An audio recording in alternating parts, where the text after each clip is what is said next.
Pertamina Bantul, Kabupaten Bantul, Daerah Istimewa Yogyakarta. Hari ini saya akan melaksanakan diseminasi budaya positif di sekolah saya. Mari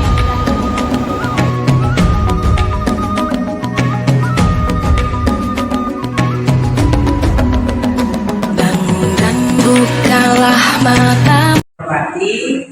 Alhamdulillahirrahmanirrahim, puji dan syukur pada kita panjatkan kepada Tuhan Yang Maha Esa, karena pada hari ini kita dapat bertemu dalam keadaan sehat untuk mengadakan kegiatan tolabul ilmi dengan narasumber Ibu Sri Sumarsih, calon guru penggerak angkatan 9.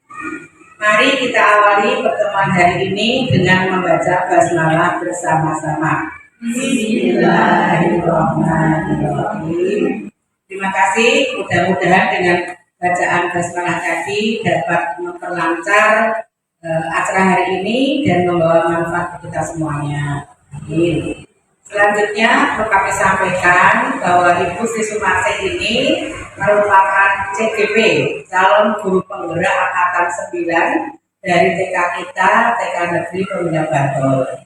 Terkait dengan ketugasan Ibu Sri Sumarsih sebagai CGP, itu ada kegiatan penyebaran pemahaman dan penerapan pengalaman budaya positif. Nanti Bu Marsha akan menyampaikan paparannya, pemandu kegiatan ini, dan mohon partisipasi ibu semua untuk berperan aktif dalam kegiatan hari ini. Bu Sri Sumarsih sudah siap?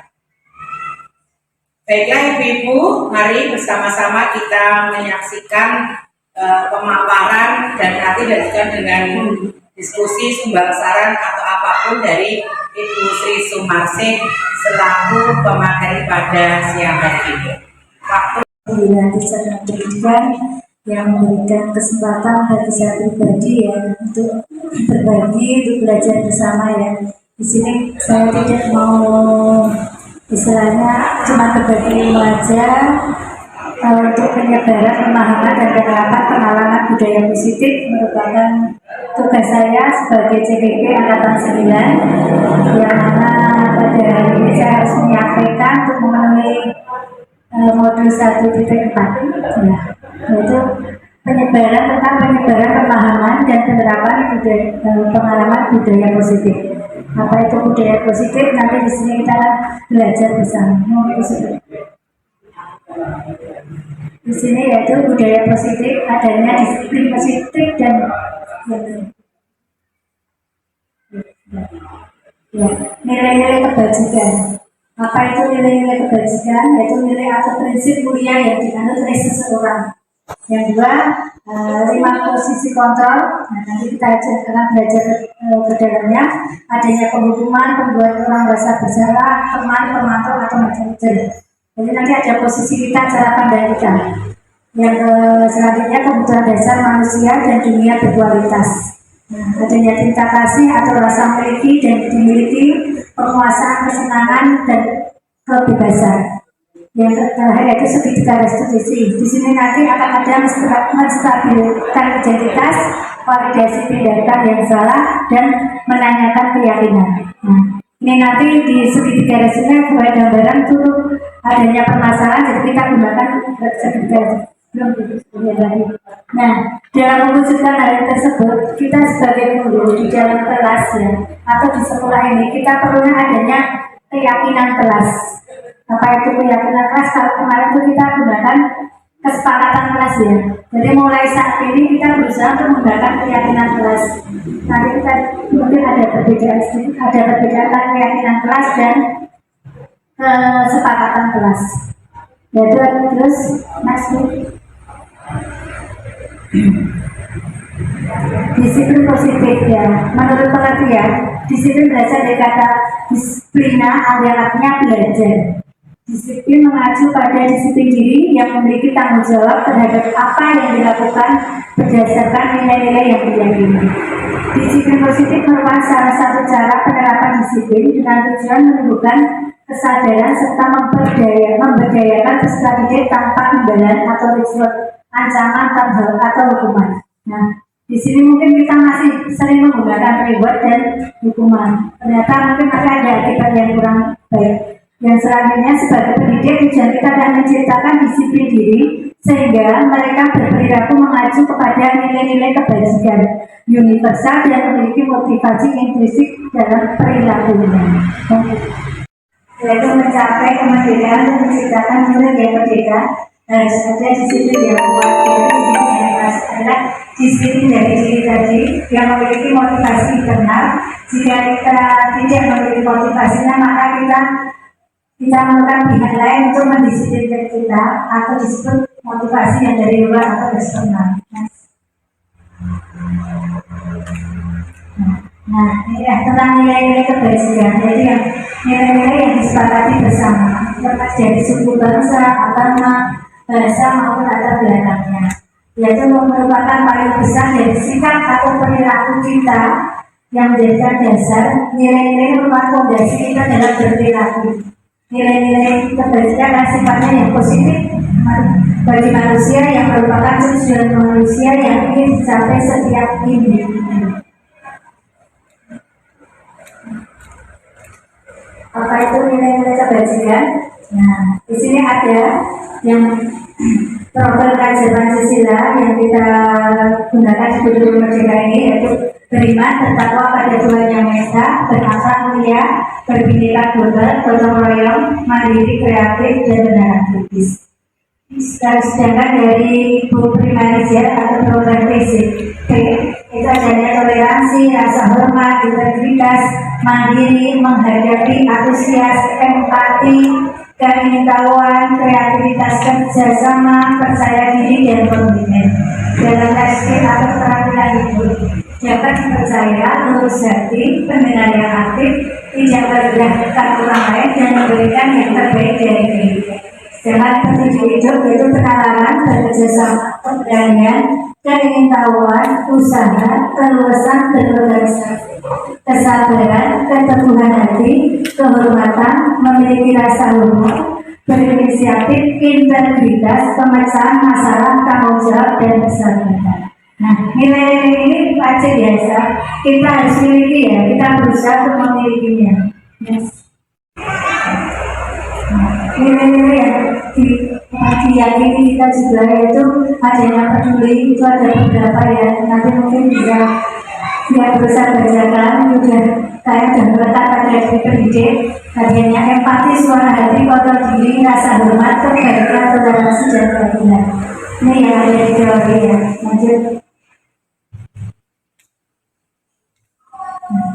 Nah, di sini nanti akan memunculkan teori yang katanya motivasi, hukuman, dan penghargaan restitusi.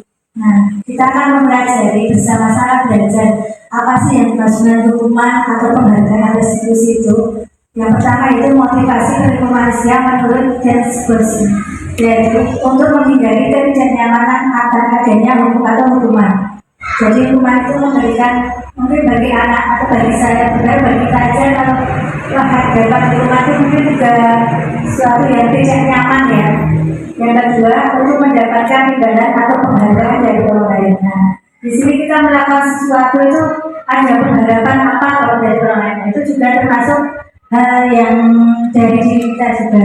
Nah, yang terakhir untuk menjadi orang yang mereka inginkan, menghargai diri sendiri dengan nilai-nilai yang mereka percaya.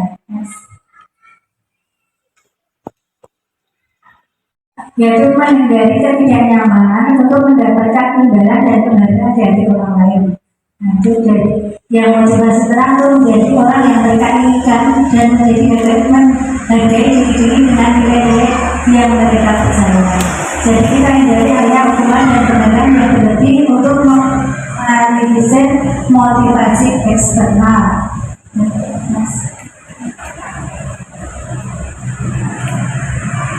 Hukuman, konsekuensi, dan restitusi. Hukuman itu bersifat tidak terencana, bersifat satu arah, yaitu dari guru memberikan siswa yang menerima. Konsekuensi sudah terencana, sudah ada persetujuan dibuat oleh guru murid mengetahui konsekuensi yang akan diterima jika kita melanggar. Sedangkan restitusi proses penciptaan kondisi bagi murid untuk memperbaiki kesalahan bila kembali pada kelompok dengan karakter yang lebih kuat. Nah, di sini kita bisa dengan jelas ya kita mengetahui tentang hukuman konsekuensi dari restitusi. Nah, bagi kita mungkin kita yang pas kita tanamkan dari kita kira-kira yang mana itu? Restitusi ya. Kita berarti mulai belajar ya, walaupun kalau kemarin kan kita masih menggunakan konsekuensi kita akan beralih ke restitusi. Next. Sukses dan hukuman, sukses dan gagal. Kalau hukuman itu kita cenderung ke gagal ya, ke prosesnya ke akhirnya itu menjadi kegagalan, sedangkan untuk disiplin yang dengan konsekuensi restitusi kita nanti akan menuju ke sukses. Tapi di sini juga ada perbedaan antara konsekuensi dan restitusi. Nah, di sini ada beberapa, saya beraja. Dan untuk yang sesuatu harus terjadi, restitusi merupakan pilihan ya, yang konsekuensi tidak nyaman untuk murid karena dia bakal suatu nanti takut kalau ada konsekuensinya, mungkin buat kita sendiri juga. Kalau restitusi itu menguatkan untuk murid, jadi keyakinan ya itu akan berlangsung ke jangka panjang. Selanjutnya kita merasa menjadi korban kalau konsekuensi itu ya, kalau bisa diabaikan. Kalau yang restitusi korban tapi mendapatkan ganti dari atas keputusan kita sendiri melakukan hal tersebut. Selanjutnya, yaitu menghindari ketidaknyamanan untuk mendapatkan imbalan dan penghargaan dari orang lain. Nah, itu dari yang motivasi terang itu menjadi orang yang mereka inginkan dan menjadi menghargai diri dengan nilai-nilai yang mereka percaya. Jadi kita hindari hanya hukuman dan penghargaan yang berlebih untuk menganalisis motivasi eksternal.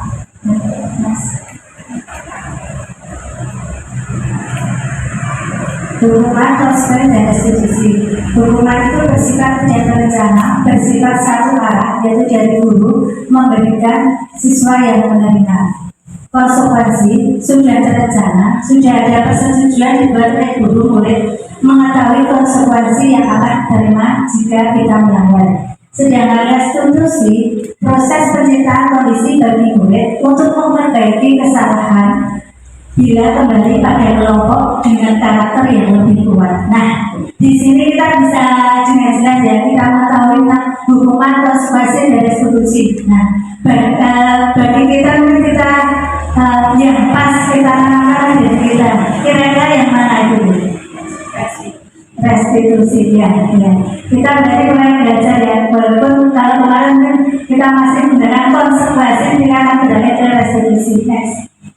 Sukses dan hukuman, sukses dan gagal. Kalau hukuman itu kita cenderung ke gagal ya, ke prosesnya ke akhirnya itu menjadi kegagalan, sedangkan untuk disiplin yang dengan konsekuensi restitusi kita nanti akan menuju ke sukses. Tapi di sini juga ada perbedaan antara konsekuensi dan restitusi. Nah, di sini ada beberapa, saya beraja. Dan untuk yang sesuatu harus terjadi, restitusi merupakan pilihan ya, yang konsekuensi tidak nyaman untuk murid karena dia bakal suatu nanti takut kalau ada konsekuensinya, mungkin buat kita sendiri juga.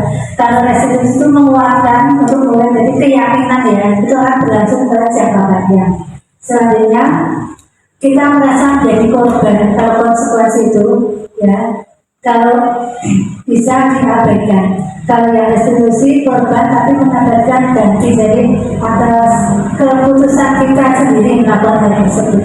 Selanjutnya, penghargaan atau hukuman adalah cara-cara mengontrol perilaku seseorang dengan mengajukan potensi untuk pembelajaran yang sesungguhnya. Adanya pengaruh jangka panjang, jangka pendek, penghargaan tidak efektif, penghargaan yang merusak hubungan, penghargaan itu mengurangi ketepatan, penghargaan memerlukan kualitas, penghargaan mematikan kreativitas, dan penghargaan itu menghukum. Ini tadi reward itu ya, itu bisa menjadikan hal seperti ini.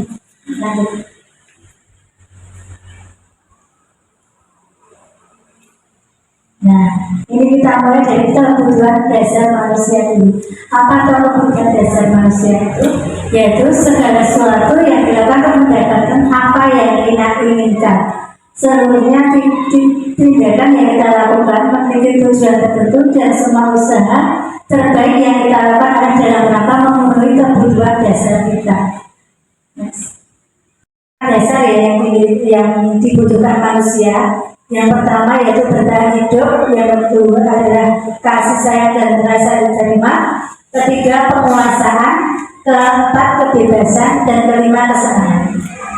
Apa itu bertahan hidup? Yaitu kebutuhan akan makanan, pakaian, tempat tinggal, keamanan, dan kesehatan. Dan rasa kasih sayang dan rasa diterima, yaitu rasa diterima, dipedulikan, berbagi, kerjasama, membagi bagian dari kelompok, dan penguasaan itu harga diri, keinginan, menuntut dianggap, memimpin, prestasi, diakui, didengar. Yang keempat yaitu kebebasan. Kebutuhan kebebasan orang mandiri, memiliki pilihan, mencoba hal-hal baru, mampu mengendalikan arah dirinya, dan kesenangan yaitu bermain, humor, antusiasme, ketawa. Banyak kasus ya, mungkin di kelas kita tuh anak-anak itu pinginnya apa dong? Oh sampai disayangkan. Dan hal ini yang mendasari mereka melakukan hal tersebut. Nah, selanjutnya apa itu dunia berkualitas, yaitu tempat khusus dalam pikiran kita, tempat kita menyimpan gambaran representasi dari semua yang kita inginkan. Bisa berisi orang-orang, hal-hal apa saja yang terbaik dalam hidup kita dan membuat kita merasa bahagia, terpenuhinya akan kebutuhan dasar kita. Kebutuhan dasar kita yang mana? Yang 5 tadi. Nah, itu kalau kita terpenuhi semua, insya Allah hidup kita sudah enak, senang, ya kalau semua terpenuhi. Nah, ini kita belajar ke posisi kontrol. Nah, di sini peran kita sebagai guru ya. Teori dari William Glasser atau dosen itu berkesimpulan ada 5 posisi kontrol yang kita terapkan sebagai guru ataupun orang tua ataupun atasan dalam melakukan kontrol. Apakah itu? Yaitu formal dengan menggunakan sanksi dapat memisahkan hubungan kita dengan murid, yaitu peraturannya bagaimana, apa kalau kamu melakukan itu konsekuensinya apa, ya, tapi seperti itu. Dan yang terakhir yaitu manajer nada suara tulus, bahasa tubuh tidak kaku, mendekat pada murid. Guru berkolaborasi dengan murid untuk memperbaiki kesalahan. Nah, misalkan kita tadi sudah membentuk keyakinan kelas atau keyakinan sekolah. Nah, coba misalkan ada murid, kita tanya apa keyakinan kelas kita. Nah, kalau kamu begini, kamu sesuai tidak dengan keyakinan kelas kita. Nanti anak akan menjawab sendiri ya. Jadi kolaborasi antara murid dan guru.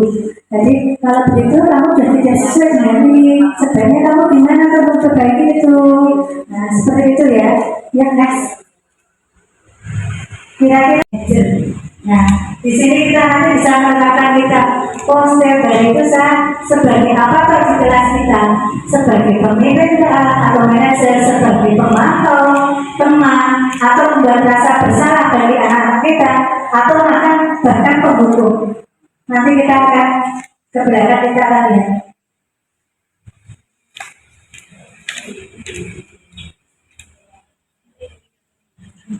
Seperti apa kalau penghukum itu? Ya, hukum itu nanti suaranya akan tinggi, ya, bukan keras. Itu bahasa tubuhnya, matanya melotot, mungkin melotot ya. Jari-jarinya menunjuk dan menghadap. Bisa hukuman fisik ataupun sekali bisa verbal, ya. Nah, suara. Patuhi aturan saya atau awas kamu selalu salah. Nah, itu kata-katanya ada yang mungkin habis seperti itu. Nah, yang kedua, membuat merasa bersalah.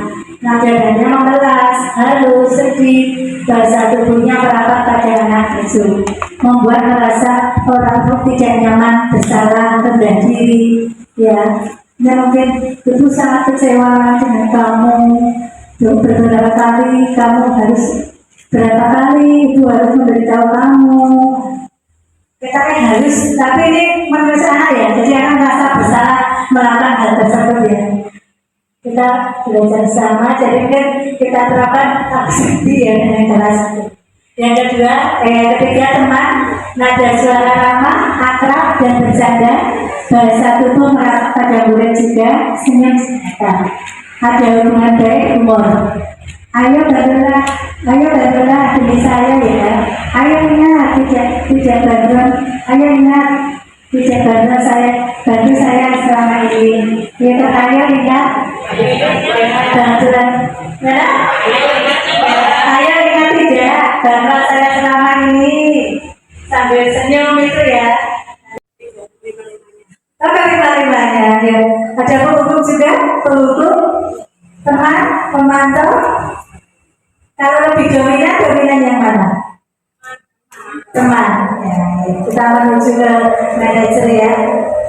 Yang saya itu di sini pembentukan keyakinan kelas ya. Keyakinan kelas itu yang bagaimana? Kemarin kita yang di sekolah kita bentukkan kesepakatan kelas ya. Nah, itu tuh mulai kemarin saya bukan juga ya dengan CGP ini coba dari keyakinan kelas untuk kesepakatan. Sama tidak untuk keyakinan dengan kesepakatan itu? Oh beda. Bedanya di mana Bu Siti? Kalau keyakinan itu ada dasar nilai-nilai kebajikan ya. Kesepakatannya, Kayak aturan ya. Ya itu ya. Itu mantas sudah keker ya. Sudah keluar sekali kalau itu ya. Ini baru merambat. Ya, betul sekali ya Siti ya. Untuk yang keyakinan itu ada nilai kebajikan yang kita yakini dalam diri tadi. Sedangkan itu kesepakatan itu tidak ada dan cuma aturan. Jadi kita melakukannya itu juga kayak kurang sedikit ikhlas ya. Untuk pembentukan keyakinan kelas itu sifatnya abstrak berupa pernyataan universal dibuat dalam kalimat positif ya. Sudah? Nah, jadi gimana kalimat positif kemarin? Sudah? Pakai apa kalimatnya bagaimana? Nah, salahnya ya. Kalau yang negatif? Pakai tidak, jangan. Nah, itu ya. Oke, dapat beberapa di lingkungan sekolah, semua warga sekolah atau kelas ikut berkontribusi dan membuat keyakinan kelas. Ya, ya, suratan video itu sudah semua ya. Untuk suratan video atau pendapat, semua pendapat dicatat susunan keyakinan dalam bentuk kalimat positif, tinjau kembali keyakinan kelas dan dapat didirikan. Oke.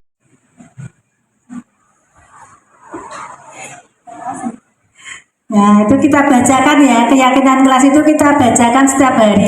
Jadi anak-anak itu kan, karena anak kecil TK itu perlu pengulangan terus-menerus. Kalau diingatkan, atau kita aja sering lupa ya, anak-anak itu nanti akan dia setiap harinya akan keluar sendiri keyakinan mereka.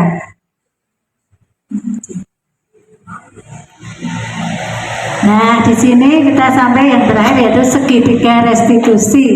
Nah, tadi udah saya singgung sedikit ya, apa itu segitiga restitusi, yaitu cara menanamkan disiplin positif pada murid. Ya, proses menciptakan kondisi bagi murid untuk memperbaiki kesalahan, bisa kembali pada kelompok dengan karakter yang lebih kuat. Restitusi juga merupakan proses kolaboratif yang mengajarkan murid untuk mencari memecah masalah untuk masalah mereka. Nah, ya. Next.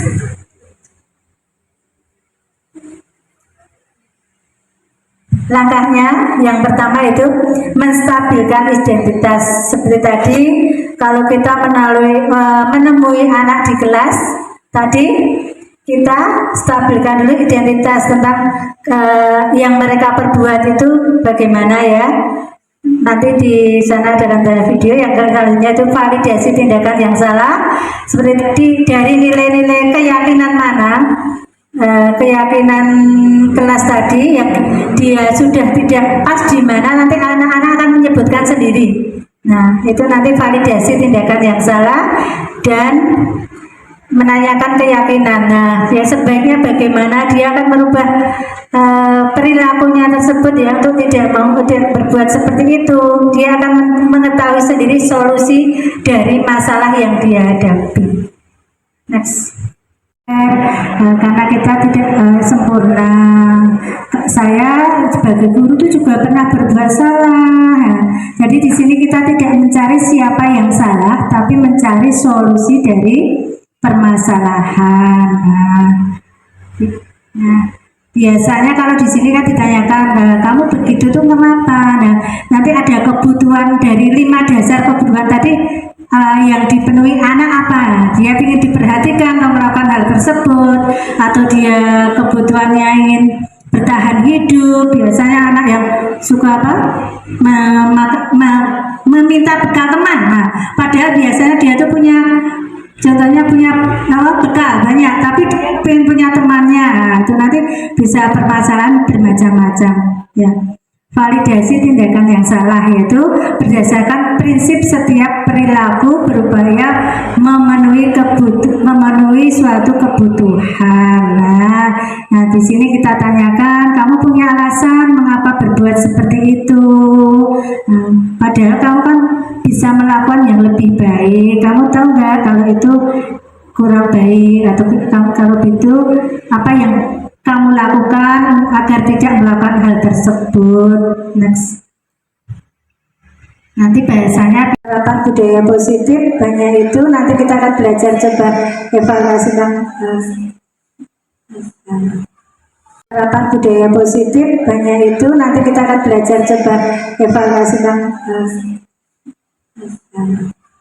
tanggung jawab. Dia menyimpulkan sendiri yang hal-hal yang baik untuk dilakukan agar tidak melakukan hal itu. Dia bisa menyimpulkan sendiri, ya.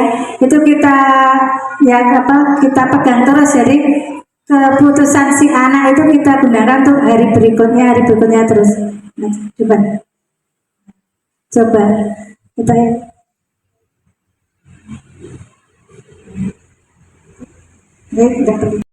amati anak didiknya yang bernama Iksan. Setiap jam makan kita bisa selalu minta bekal yang dibawa oleh teman-temannya. Nah, di sini si Iksan ini berusaha untuk memenuhi kebutuhan apa? Kira-kira? Ya, kebutuhan hidup. Coba ke kebutuhan hidup tadi ke depan. Makanan, pakaian, tempat tinggal, bertahan hidup. Nah, benar dia punya bekal ya. Setiap jam makan bekal, meminta bekal dasar yang berjalan. Bekal itu bisa ada yang lain mungkin. Tadi dari kelima kebutuhan dasar manusia. Nah, Bu Jari sedang menjelaskan pelajaran bahasa Inggris di depan papan tulis. Namun beliau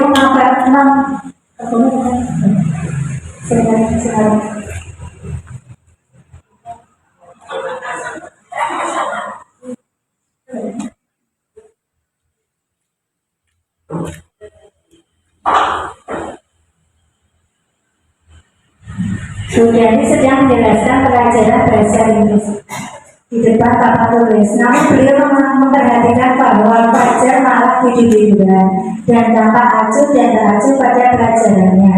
Fajar coba jawab pertanyaan nomor 3. Maju ke depan dan berjalan di bawah tulis. Fajar pun tampak malas-malas saat maju ke depan. Dan sesampainya di depan papan tulis, Fajar hanya tampak diam terpaku sambil memegang buku bahasa Inggrisnya dan memainkan spidol di tangannya. Ayo Fajar, makanya jangan tidur-tiduran. Lain kali perhatikan. Sudah sana, duduk kembali. Kira-kira siapa yang bisa? Fajar pun kembali duduk di bangkunya. Hal seperti ini sudah sering terjadi pada Fajar, seperti tidak memperhatikan acuh tak acuh dan nilai-nilainya pun tidak terlalu baik untuk pelajaran bahasa Inggris. Pada saat itu, Bu Jari sedang menjelaskan pelajaran bahasa Inggris di depan papan tulis. Namun beliau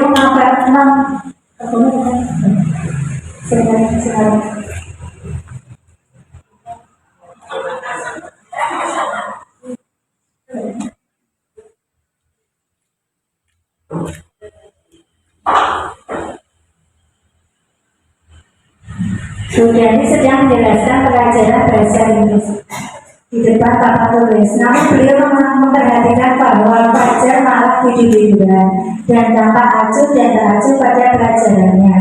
Fajar coba jawab pertanyaan nomor 3, maju ke depan dan berjalan ke bawah tulis. Fajar pun tampak malas-malas saat maju ke depan, dan sesampainya di depan papan tulis, Fajar hanya tampak diam terpaku sambil memegang buku bahasa Inggrisnya dan memainkan spidol di tangannya. Ayo Fajar, makanya jangan tidur-tiduran. Lain kali perhatikan. Sudah sana, duduk kembali. Kira-kira siapa yang bisa? Fajar pun kembali duduk di bangkunya. Hal seperti ini sudah sering terjadi pada Fajar, seperti tidak memperhatikan acuh-acuh dan nilai-nilainya pun tidak terlalu baik untuk pelajaran bahasa Inggris. Pada saat itu kamu Fajar, kamu tidak kasihan sama ibu. Ibu sudah capek-capek mengajar kakak. Tidak kasihan kakak sama ibu, dan Fajar pun dia membisu. Coba Bu, kita bersama-sama mengulas kasus yang kedua ini dari tadi slide biasa baca biasa uraikan tadi di atas. Mungkin ada beberapa yang kita posisi kontrol. Posisi kontrol nanti ada berapa Bu? Yang terakhir yang manajer pembuat rasa bersalah. Nah itu kira-kira posisi kontrol yang diambil oleh Bu Dani itu apa? Pembuat rasa bersalah. Pembuat rasa bersalah dalam pendekatan yang baca. Itu terbukti di kalimat yang mana tadi? Tidak kasihan sama ibu ya. Maka ya sebenarnya harus ya. Yang selanjutnya tindak lanjut yang Anda lakukan sebagai kepala sekolah. Ini coba kita nanti mempraktekkan ya. Satu menjadi pelajar dan satu sebagai kepala sekolah. Ya, nanti kita gunakan segitiga ya. Restitusi itu dalam menyelesaikan masalah ini. Satu anak saya itu kalau terus itu malas-malasan dan perhatian, kalau disuruh maju juga nggak bisa menjawab, nilainya juga kurang dalam pelajaran saya. Namanya siapa? Mbak Fajar. Oh, Mbak Fajar. Iya. Saya pikir Mas Fajar. Saya lupa. Mbak Fajar ya. Tadi diminta Bu Dani maju ke depan mengerjakan bahasa Inggris, bisa mengerjakan nggak Mbak Fajar? Bisa. Tidak bisa. Kenapa? Bahasa Inggris. Oh, nggak suka bahasa Inggris. Sukanya apa? Sukanya bahasa Jepang. Oh, sukanya bahasa Jepang. Mbak Fajar, kita itu hidup di negara Indonesia, tetapi kita juga harus mengenal bahasa-bahasa di luar bahasa Indonesia. Suka dengan bahasa Jepang, bagus. Suka dengan bahasa Belanda, bagus. Masih ada lagi bahasa-bahasa lain yang perlu kita pelajari untuk menambah perbedaan bahasa kita. Salah satunya bahasa Inggris. Kalaupun nggak suka, nggak apa-apa, aku nggak boleh dipaksakan ya. Tapi ketika pelajarannya Bu Dani, Mbak Fajar ya harus mengikuti, harus mendengarkan penjelasan Bu Dani, biar Mbak Fajar makin cinta. Sekarang belum suka, tapi dengan mengikuti kegiatannya Bu Dani, lama-lama Mbak Fajar akan suka dengan bahasa Inggris. Ya, mulai besok ketika pelajarannya Bu Dani, lebih memperhatikan ya. Tidak bisa main, nanti Ibu yakin pasti lama-lama Mbak Fajar akan suka dengan bahasa Inggris seperti Mbak Fajar suka dengan bahasa Jepang.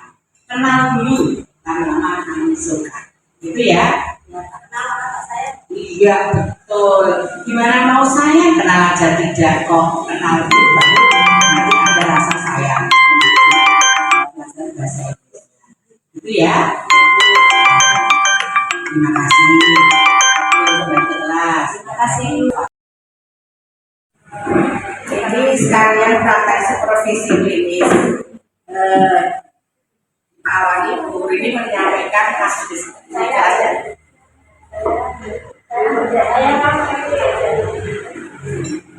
Ini siapa ini? Ini Fajar. Ini saya lihat dari ketika mengajar sudah bagus, sudah menggunakan media, sudah motivasi anak-anak dan sekarang meningkatkan lagi biar anak-anak yang belum begitu suka dengan bahasa Inggris lambat laun akan suka dengan pelajaran bahasa Inggris. Kalau anak sudah suka, insya Allah akan mengikuti kegiatan dengan baik, dengan fokus, dan nantinya akan berulang ke penerapan budaya selanjutnya di bahasa Inggris. Itu ya. Mungkin nanti kalau belajar sama kita sambung lagi ya. Dari saya pribadi saya akhiri. Ada kurang bersalah, mohon maaf. Wassalamualaikum warahmatullahi wabarakatuh. Waalaikumsalam warahmatullahi wabarakatuh.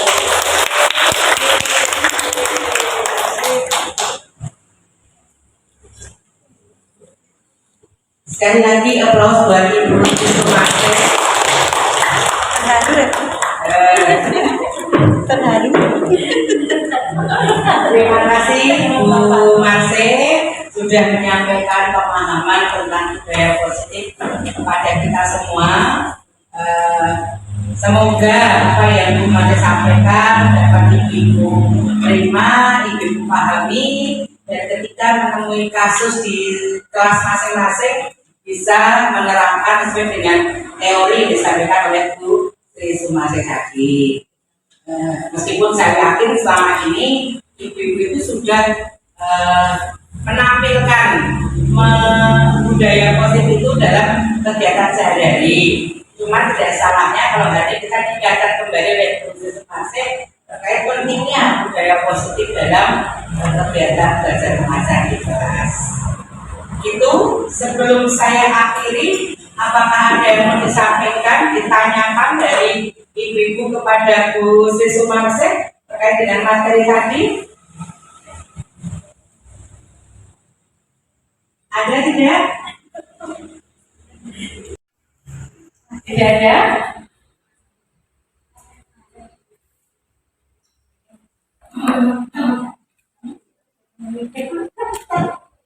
Monggo, satu pertanyaan. Silakan.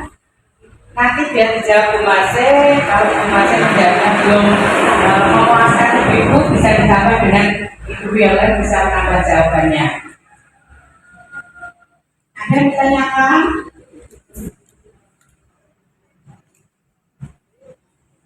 Tidak ada? Bisa diakhiri Bu Marse? Oh, iya. Baiklah ibu-ibu, berhubung tidak ada pertanyaan dan saya berharap tidak ada pertanyaan karena ibu sudah paham, bukan karena bingung mau tanya apa. Mari kita syukuri pertemuan hari ini dengan baca hamdalah bersama-sama. Alhamdulillahirobbilalamin. Terima kasih. Sampai bertemu lagi pada materi yang lain lagi. Assalamualaikum warahmatullahi wabarakatuh. Waalaikumsalam warahmatullahi wabarakatuh. Umpan balik Kepala Sekolah. Terkait dengan penampilan Bu Sri Sumarse dalam kegiatan koordinasi tadi, di mana Ibu Sri Sumarse menyampaikan materi tentang budaya positif, saya selaku kepala sekolah melihat bahwa Bu Sri Sumarse sudah mempunyai kemampuan untuk menyampaikan suatu materi di depan orang lain.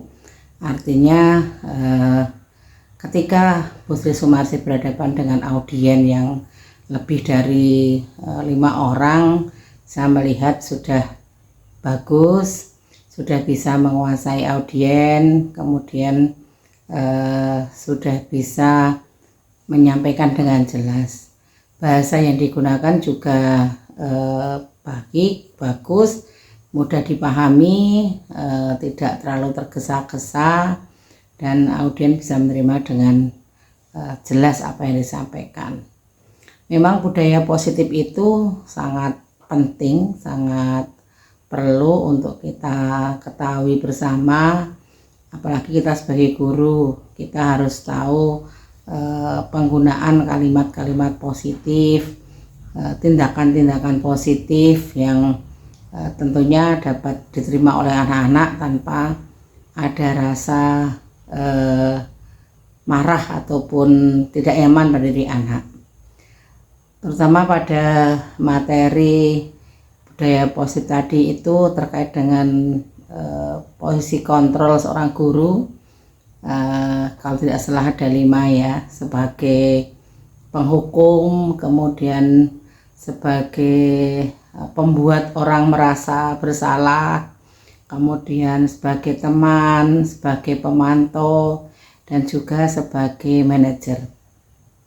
Kita sebagai orang dewasa yang kebetulan punya tugas untuk membersamai anak-anak, mendidik, membimbing, harus menyadari betul ataupun menguasai betul 5 posisi kontrol ini.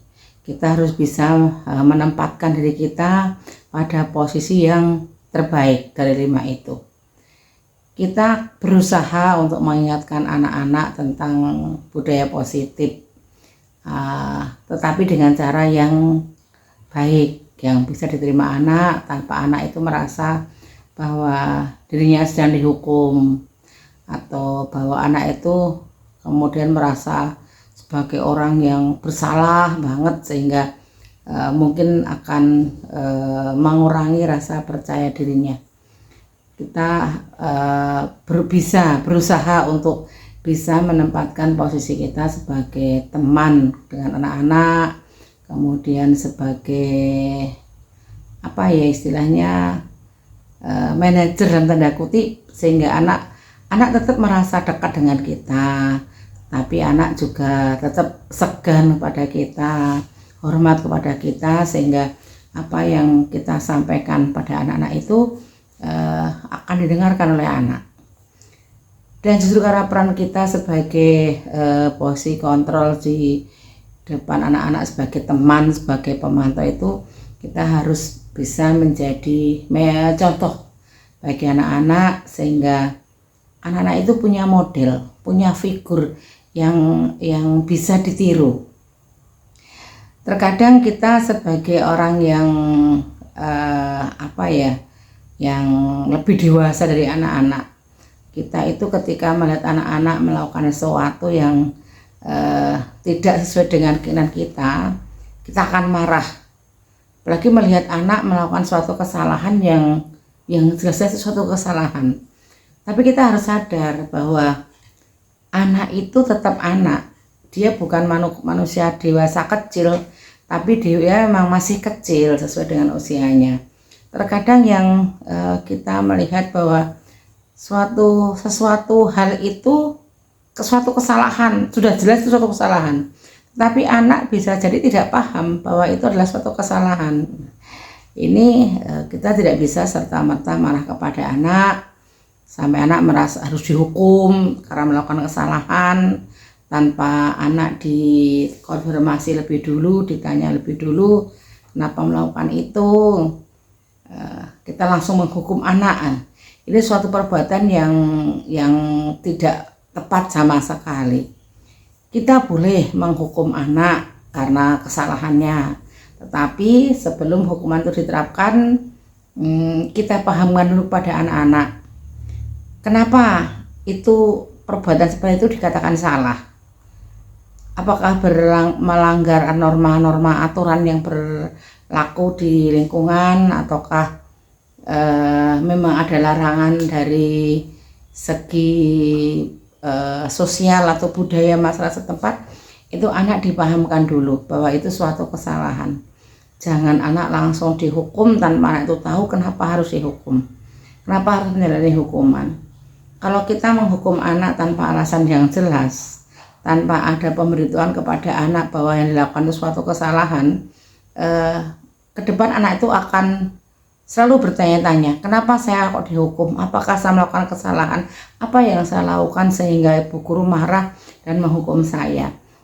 Sampai akhirnya anak timbul akan rasa bisa dikatakan dendam begitu, karena dia tidak merasa melakukan kesalahan tetapi mendapatkan hukuman. Kalau yang kedua tadi menjadi penyebab orang merasa bersalah. Kalau kita mengatakan sesuatu tanpa dipikir panjang atau mungkin justru sudah dipikir panjang tapi tidak tepat dalam berpikirnya, apa yang kita katakan itu anak akan merasa bersalah, kemudian merasa kita mengatakan sesuatu tanpa dipikir panjang atau mungkin justru sudah dipikir panjang tapi tidak tepat dalam berpikirnya, apa yang kita katakan itu anak akan merasa bersalah, kemudian merasa melakukan suatu kesalahan yang besar gitu.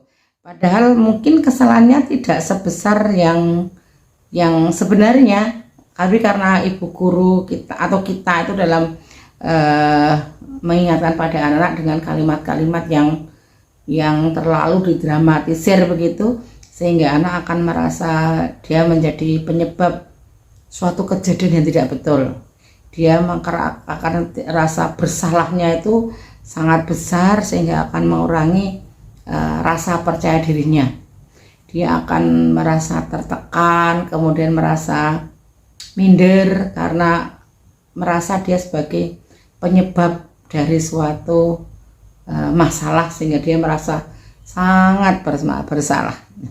Ini juga yang perlu kita hindari, perlu kita pikirkan betul. Yang dari 5 posisi kontrol itu menurut saya ya yang kita harus bisa menjadi teman. Teman itu orang yang dipercaya oleh anak-anak, sehingga kalau anak itu sudah percaya pada kita selaku gurunya, anak akan menceritakan apa yang dia alami, menceritakan suasana hatinya. Bila ia sedang sedih, dia akan cerita pada bu guru kenapa dia sedih. Bila anak sedang marah pada temannya, mungkin ada teman yang mengganggu, dia akan bercerita kepada gurunya. Bila anak merasa gembira, dia juga akan bercerita kepada gurunya kenapa dia bergembira. Posisi kita sebagai teman itulah yang sebenarnya harus diupayakan. Karena dengan anak percaya pada kita, anak merasa nyaman dengan kita, anak akan mudah untuk diarahkan, untuk diberikan pemahaman-pemahaman tentang budaya positif, sehingga ke depan anak-anak itu akan tumbuh dengan rasa percaya dirinya. Kemudian dia juga merasa punya seseorang yang bisa dipercaya, dan ketika dia mengalami suatu permasalahan, dia tidak akan diam saja, tapi dia punya tempat untuk menyampaikan isi hatinya, yaitu kepada gurunya. Nah, posisi kontrol yang tepat inilah yang perlu kita pelajari, dan tadi Bu Sri Sumari sudah menjelaskan tentang 5 posisi kontrol ini, sehingga saya berharap kepada teman-teman yang tadi mengikuti kegiatannya Bu Sri Sumarsih bisa menerapkan perannya sebagai teman dalam posisi kontrol, sebagai teman pada anak-anak. Ketika tadi ada peragaan ataupun sosiodrama terkait dengan ada peserta yang menjadi murid yang tidak mau ikut kegiatan, kemudian guru bingung mau diapakan, mau diminta ngapain anak ini. Saya melihat dengan penjelasan dari Bu Sri Sumarsih diikuti dengan peragaan tadi lebih mengena begitu. Karena terkadang kalau hanya dengan ceramah saja itu terkadang timbul rasa jenuh juga pada peserta. Tetapi tadi Bu Sri Sumarsih sudah membuat metode kombinasi yang bagus antara ceramah, tanya jawab, dan juga praktek langsung memperagakan apabila ada suatu kasus. Dan saya lihat juga peserta antusias ketika mengikuti kegiatan tersebut. Nah, dari yang saya amati tadi, saya bisa menyimpulkan bahwa Ibu Sri Sumarsih memang mempunyai kemampuan yang bagus untuk tampil di depan orang lain lebih dari 5 orang. Cara menyampaikan materi juga sudah tertata, sudah bisa dipahami, tidak terlalu tergesa-gesa, dan juga yang jelas bahasa yang digunakan adalah bahasa-bahasa yang mudah dipahami sehingga peserta bisa jelas dengan apa yang disampaikan oleh Ibu Sri Sumarsih. Itu sekilas tentang pendapat saya terkait dengan kegiatan tadi, di mana Ibu Sri Sumarsih menyampaikan materi tentang budaya positif dengan gaya dan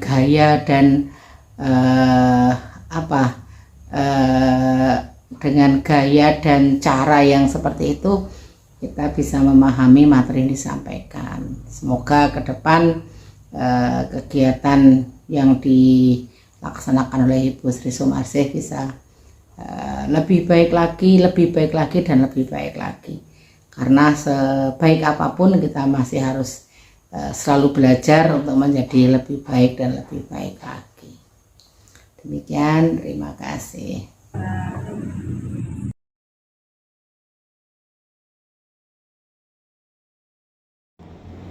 Bismillahirrahmanirrahim.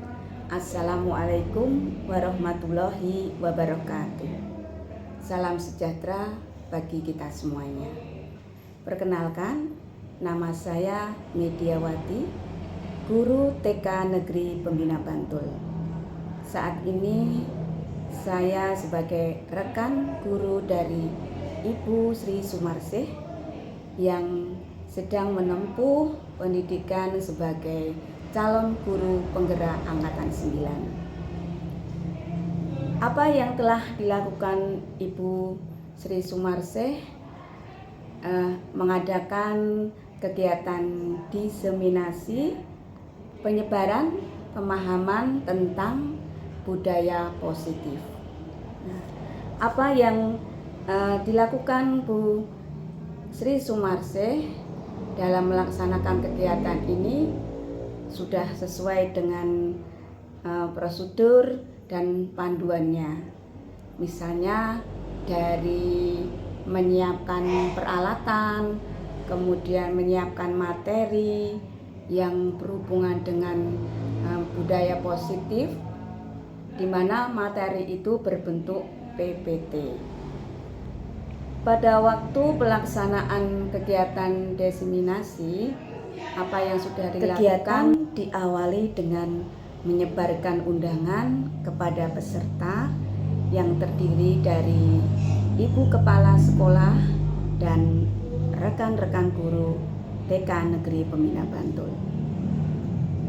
Semoga apa yang disampaikan Ibu Sri Sumarsih dalam kegiatan diseminasinya tadi dapat bermanfaat dan berguna bagi dunia pendidikan, khususnya di TK Negeri Pembina Bantul. Apa yang disampaikan di kegiatan tadi insya Allah akan diimplementasikan dan diterapkan di sekolah kami dan di masing-masing kelas dengan membuat keyakinan kelas, di mana keyakinan kelas itu berpihak kepada anak didik, berpihak kepada murid-murid. Kemudian dengan adanya keyakinan kelas akan terbentuklah budaya positif. Dengan secara tidak langsung akan mewujudkan pelajar dengan profil pelajar Pancasila. Demikian apa yang bisa saya sampaikan. Semoga bermanfaat. Selamat dan sukses untuk Ibu Sri Sumarsih. Tetap semangat, guru penggerak. Wassalamualaikum warahmatullahi wabarakatuh. Assalamualaikum warahmatullahi wabarakatuh. Selamat siang. Saya Siti Ahyati dari TK Negeri Pembina Bantul merupakan rekan guru dari Ibu Sri Sumarse, calon guru penggerak angkatan 9. Pada kali ini sudah menempuh modul 1.4 tentang budaya positif. Untuk penyebaran pemahamannya sudah dilaksanakan dengan baik dan sesuai dengan prosedur dan panduannya, dari menyebarkan undangan, menyiapkan peralatan, menyiapkan PPT-nya, dan kemudian menyampaikan dari isi modul tersebut kepada kepala sekolah, rekan sejawat di sekolah kami. Dari beberapa yang disampaikan sudah sesuai dengan modul yang dipelajari di LMS, dan insya Allah akan diterapkan, diimplementasikan pada sekolah kami dan di kelas masing-masing untuk pembuatan keyakinan kelas dan bisa berdampak yang berpihak pada murid, bisa mewujudkan profil pelajar Pancasila. Terima kasih, semangat, dan semoga tetap sukses. Dan salam guru penggerak, tergerak, bergerak, dan menggerak.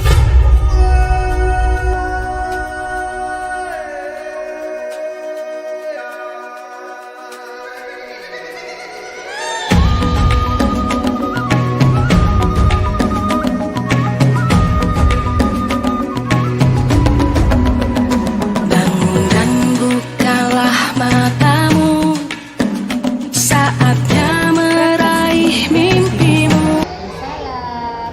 Nah, saya mau tanya, kemarin ini bentuk apa ya di sini ya? Oh, memberangkati mainan. Kenapa Mbak ini memberangkati mainan? Oh, Mbak Agni kenapa? Oh, Mbak Agni capek. Kenapa kok capek? Oh, habis mainan capek. Besok lagi boleh nggak kalau begitu? Makanya kasih ingat kesepakatan kelas kita. Iya apa? Kalau boleh harus dibereskan. Jadi Mbak Agni pelanggar mana? Melanggar kalau bermain. Oh, nggak bisa dibereskan ya. Terus kalau Mbak Agni besok lagi atau nanti kalau bermain bagaimana sekarang? Oh, harus membereskan. Oke, terima kasih Mbak Agni. Saatnya meraih mimpimu. Alhamdulillah untuk proses pemahaman diseminasi budaya positif telah selesai saya laksanakan, dan alhamdulillah berjalan dengan lancar, walaupun kemarin saya masih merasa agak belum percaya diri dalam melakukannya, karena mengingat mengatur sama teman-teman itu sangat sulit karena mereka punya kesibukan masing-masing, dan teman saya itu juga lebih senior dari saya, mereka lebih pengalaman, lebih banyak makan barang di dunia pendidikan. Ada kekhawatiran saya pribadi, apakah mereka itu nanti mau menerima pemahaman dari saya tentang budaya positif. Ternyata mereka sangat tertarik karena budaya positif adalah hal yang baru bagi mereka. Dan yang selanjutnya, saya juga kemarin belum terbiasa untuk berbicara di depan umum, sehingga saya perlu membangun kepercayaan diri dalam diri saya. Dan saya juga benar-benar harus menguasai materi yang saya sampaikan tersebut. Alhamdulillah semua teman memahami dan sangat antusias mengikuti kegiatan diseminasi penyebaran budaya positif yang saya laksanakan, dan saya sangat bersyukur dan berterima kasih kepada teman-teman saya di TK Negeri Pembina Bantul, terutama Ibu Kepala Sekolah yang telah memberikan waktu kepada saya dan tempat untuk melaksanakan diseminasi pemahaman budaya, penyebaran budaya positif. Assalamualaikum warahmatullahi wabarakatuh.